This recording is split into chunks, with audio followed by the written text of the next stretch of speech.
السلام علیکم، welcome to my channel کہانی سینٹر۔ تمام ویڈیوز اپڈیٹ کے لیے ہمارے چینل کہانی سینٹر کو سبسکرائب کیجیے اور بیل نوٹیفیکیشن کے بٹن کو آن کر دیجیے۔ تو آئیے چلتے ہیں آج کی کہانی کی طرف۔ رات کی پرسرار اور خوفناک تاریکی چاروں طرف چھائی ہوئی تھی۔ اندھیرے میں دور دور تک بھی کوئی روشنی نظر نہیں آ رہی تھی۔ فضا میں جھینگروں اور کتوں کے بھونکنے کے علاوہ دوسری کوئی آواز سنائی نہیں دے رہی تھی۔ گاؤں کے لوگ مغرب کے بعد گھروں سے نہیں نکلتے تھے۔ یہی وجہ تھی کہ عشاء کی نماز میں صرف چند گنے چنے وہی لوگ ہوتے تھے جن کے لیے نماز ہر دنیاوی چیز سے بہتر تھی۔ رات کے وقت گاؤں میں ایک چوکیدار پہرا دیتا تھا جس کا نام کریم بخش تھا۔ وہ 60 سال کا ایک اڈھیر عمر آدمی تھا۔ کریم بخش کے گھر کا خرچہ اسی چوکیداری سے ملنے والی تنخواہ سے چلتا تھا۔ کریم بخش کے علاوہ پورے گاؤں میں ایک شخص نہیں تھا جو اس کام کے لیے راضی ہوتا۔ گاؤں کے لوگ بہت ڈرپوک قسم کے تھے۔ یہی وجہ تھی کہ وہ شام ہوتے ہی گھروں میں گھس جاتے اور پھر اگلے روز سورج کی آمد کے بعد ہی گھروں سے نکلتے تھے۔ اس گاؤں کے بارے میں سالوں سے یہ بات مشہور تھی کہ راتوں کے وقت وہاں بھوتوں اور پریتوں کی آمد ہوتی ہے۔ اس خبر میں کتنی سچائی تھی کوئی نہیں جان پایا تھا۔ یہ بات سالوں پہلے کسی شخص نے لوگوں کو بتائی تھی۔ پھر اس شخص کے مرنے کے بعد یہ بات لوگوں کے ذہنوں کی تختیوں پر لکھی جا چکی تھی۔ لوگ اس ڈر کی وجہ سے رات بھر گھروں میں دبکے پڑے رہتے تھے۔ پہلے تو کریم بخش کو بھی چوکیداری جیسی نوکری پر کئی بار سوچنا پڑا۔ مگر کچھ دن رات پھر جاگنے کے بعد اسے سالوں پرانی اس بات کو یہ کوئی جھوٹی اور من گھڑت بات سمجھ کے رد کرنا پڑا، کیونکہ 6 سال کے اس چوکیداری کے عرصے میں ایک بھی ایسا واقعہ نہیں پیش آیا تھا کہ وہ اس بات کو سچ تصور کرتا۔ وہ بھی معمول کی ہی ایک عام سی رات تھی۔ وہی پرسرار سی خاموشی ہر طرف چھائی ہوئی تھی۔ چاند بھی آج نہیں نکلا تھا کیونکہ اماوس کی رات تھی۔ ہر طرف صرف گھپ اندھیرا تھا۔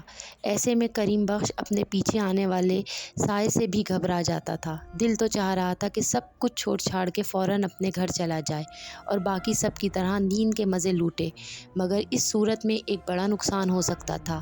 رات بھر نیند کے مزے لوٹنے کے بعد اگر صبح کو کچھ کھانے کو ہی نہ ملے تو ایسی نیند کا کیا فائدہ ہوا؟ کریم بخش گاؤں کا چکر لگاتا گاؤں کے باہر آ گیا۔ آج نہ جانے کیوں اس کا دل معمول سے ہٹ کر کچھ زیادہ ہی گھبرا رہا تھا۔ دماغ عجیب سے خوف کی قید میں بری طرح جکڑا ہوا تھا۔ دل کی دھڑکن ذرا سی آہٹ پر قابو سے باہر ہو جاتی تھی۔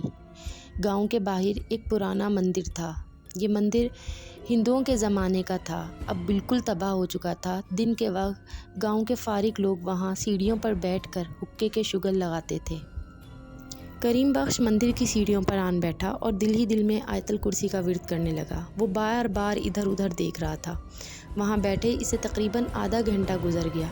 اس آدھے گھنٹے میں اس نے نہ جانے کتنی بار آیت الکرسی پڑھ لی تھی۔ آہستہ آہستہ دل میں موجود ڈر کچھ کم ہوا تو نیند آنے لگی۔ اس نے وہیں کچھ دیر سستانے کا سوچا اور ایک سیڑھی پہ لیٹ گیا۔ آتی سردیوں کے دن تھے۔ اس نے اپنی چادر کو ہی اپنے اوپر اوڑھ لیا اور آنکھیں بند کر کے سونے کی کوشش کرنے لگا۔ رات کا دوسرا پہر تھا جب اس کی آنکھ کھلی۔ اسے محسوس ہوا جیسے بہت دیر سے کوئی اسے ٹکٹکی باندھے دیکھ رہا ہو۔ کریم بخش نے جیب سے ایمرجنسی لائٹ نکال کر ارد گرد کا جائزہ لیا۔ دور دور تک کوئی نظر نہ آیا تو اسے اپنا وہم سمجھ کے جھٹکنا پڑا۔ دل البتہ زور زور سے دھڑک رہا تھا۔ وہ پھر سے آیت الکرسی پڑھتا وہیں لیٹ گیا۔ کچھ دیر آنکھیں بند کر کے پڑا رہا مگر اب نیند نہیں آ رہی تھی۔ پہلے بھی وہ کچی نیند میں تھا اور اب تو نیند آنے کا سوال ہی پیدا نہ ہوتا تھا۔ اوپر سے دل میں ایک عجیب سا خوف کنڈلی مار کر بیٹھ گیا تھا۔ کچھ دیر وہ ایسے ہی آنکھیں موندے پڑا رہا، تبھی اچانک اسے قدموں کی آہٹ سنائی دی تو اس کا اوپر کا سانس اوپر اور نیچے کا نیچے رہ گیا۔ وہ ویسے ہی آنکھیں بند کیے کسی مردے کی طرح ساکت لیٹا رہا۔ آواز ہر لمحہ قریب ہوتی جا رہی تھی۔ یوں لگ رہا تھا جیسے کوئی اس کی طرف چلتا آ رہا ہو۔ کریم بخش کی ریڑھ کی ہڈی میں سنسناہٹ دوڑ گئی۔ جسم میں خوف کے مارے جھرجھریاں پیدا ہونے لگیں۔ اس نے اپنا سانس تک روک لیا۔ اتنی ہمت نہیں تھی کہ اٹھ کے یا آنکھیں کھول کے دیکھ لیتا کہ کون تھا۔ آہٹ اب اس کے بالکل پاس ہو رہی تھی۔ کریم بخش کی ہڈیوں کے گودے تک میں ڈر سرایت کرتا جا رہا تھا۔ وہ ڈرپوک نہیں تھا مگر اس وقت ہمت ساتھ چھوڑ چکی تھی اور آج سے پہلے